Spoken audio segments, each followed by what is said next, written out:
Welcome to the Deep Dive. Okay, today we're jumping right into a story that's incredibly timely. It's developing right now. Absolutely. We're looking at an article detailing a pretty significant arrest. Yes, significant and hitting close to the NFL season start. So our mission for you is simple. Let's break down the facts fast, get the legal angle, and then, the NFL side of things. And it makes this one really stand out is the timing. Exactly. We're talking days, literally days before training camp. And the player involved hasn't even signed his rookie contract yet. That's quite rare. It really is. It adds a whole layer of complexity. So the player is Quinshon Judkins, the Browns' rookie running back. A promising pick. Very promising, and you just don't often see this kind of situation unfold quite, well, publicly and immediately before a career even gets off the ground. Right. So the core fact from our source, Yeah. arrested Saturday, July 12th.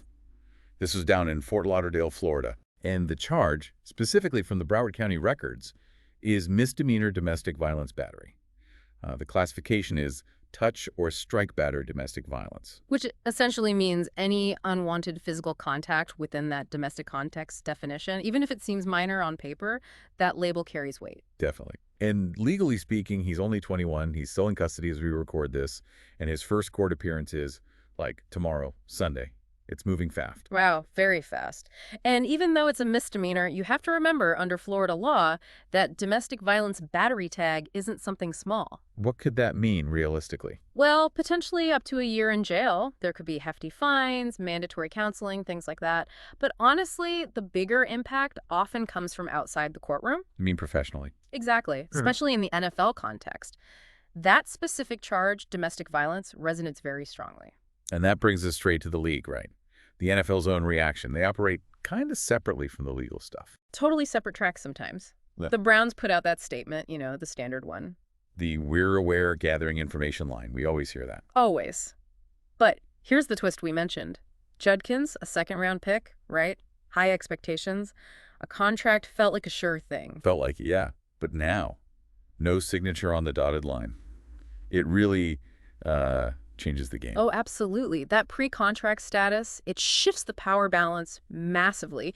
If he were signed, maybe the commissioner's exempt list comes into play. Paid, but sidelined. Right, we've seen that before. But unsigned. The team holds way more cards. They could, theoretically, pull the draft offer. Right. Or try to renegotiate way down. Or just, stall the signing. So his leverage is just gone, basically. Huge impact on his immediate earnings, his whole start. It's a critical difference. And then there's the NFL's own investigation under the personal conduct policy. That's looming regardless of what happens in court. How does that policy apply here, especially to a rookie who hasn't even technically joined the league payroll yet?